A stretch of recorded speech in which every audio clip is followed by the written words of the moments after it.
हे श्रेष्ठ आत्मा पूज्यजन, मेरे कई अनन्य भक्तों के विशेष अनुरोध पर कि हे ब्राह्मण देवता, संसार के बड़े सबसे बड़े साहित्य, सबसे बड़े इंसाइक्लोपीडिया, सबसे बड़े शास्त्र, वेद, पुराण और महापुराण के ऊपर और सबसे छोटे शास्त्र के ऊपर एक प्रस्तुति बनाई। तो मैं समझ गया आपका आशय क्या है पूज्यवर। तो संसार का बड़ा सबसे महापुराण है श्रीमद् भागवत महापुराण, और सबसे छोटा शास्त्र है पूज्यवर श्री सत्यनारायण व्रत कथा। क्यों?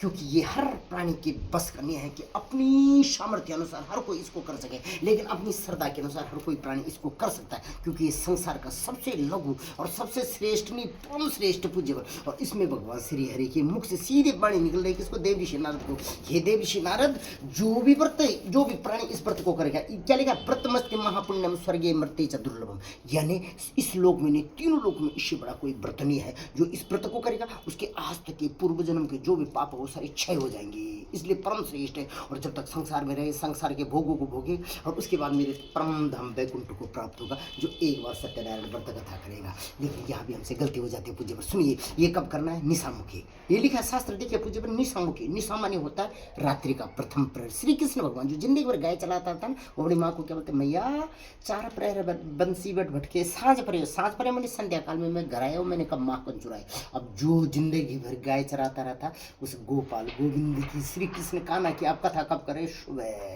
कर रहे कि नहीं कर रहे पूज्यवर? तो ये अर्थ का अनर्थ हो गया पूज्यवर। जबकि संसार में आपको एक शास्त्र नहीं बता सकते हैं जिसमें ये लिखा होगा कि सुबह करना है, दिन करना है, कब? सीधे संध्या काल में। और ये दिखे निशामुखी, निशामानी शास्त्र होता है शाम के टाइम पर इस कथा को करना। हाँ, मैं सत्य बोल रहा हूँ, हाथ में मेरे भागवत है और ये शास्त्र है कि मैंने कई जगह कथा छूट गई। क्यों छूट गई? क्योंकि मैंने बोला कि पूज्यवर आप कर तो रहे सत्यनारायण व्रत कथा, लेकिन पहला ही शब्द सुबह से जिस दिन आपका व्रत है, आपने संकल्पबद्ध होना है। क्या होना? आपने संकल्पबद्ध होना कि उस दिन मैं किसका व्रत लूंगा? सत्य बोलने का। किसका व्रत लूंगा पूज्य पर? सत्य बोलने का। लेकिन उस दिन सबसे ज्यादा आप झूठ बोल देते हैं पूज्य पर। तो आपने व्रत काहे कर लिया? झूठ बोलने नहीं, पहला सत्य बोलना है। अब उसके बाद नार माने जल होता है, जल माने होता है पानी। भगवान विष्णु वैकुंठ में रहते हैं ना, क्षीर सागर में, लेकिन एक स्नान कैसे करते हैं? ठंडे पानी से, शीतल जल से, गर्म पानी से नहीं।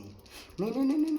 अब कोई वहाँ पर आपके लिए उन्होंने हीटर नहीं लगा रखा है, रूम हीटर नहीं लगा जिसमें आप गर्म पानी करो और उससे नहा जाओ, नहीं, शीतल जल से स्नान। लेकिन आप में से कोई भी प्राणी ठंडे पानी से स्नान नहीं करता है, सत्य का व्रत लेता ही नहीं है, ये नहीं करता है। और फिर उस दिन भूमि में शयन करना पड़ता है, और अंत में क्या रखना? सारा दिन व्रत रखना पड़ता है, भूखा रहना, और अंत में कथा सुनिए। अब सुबह जब 9-10 बजे आप कथा सुनते रहे, तो कब आपने व्रत किया? था यहाँ पर भी आप अर्थ का अनर्थ कर दी, इसलिए आपको व्रत का पुण्य फल नहीं मिलता है। तो ये तो है पूज्य। अब बोलेंगे पंडित जी बोला हमारे पंडित जी ने तो हमारे को ये बताया नहीं।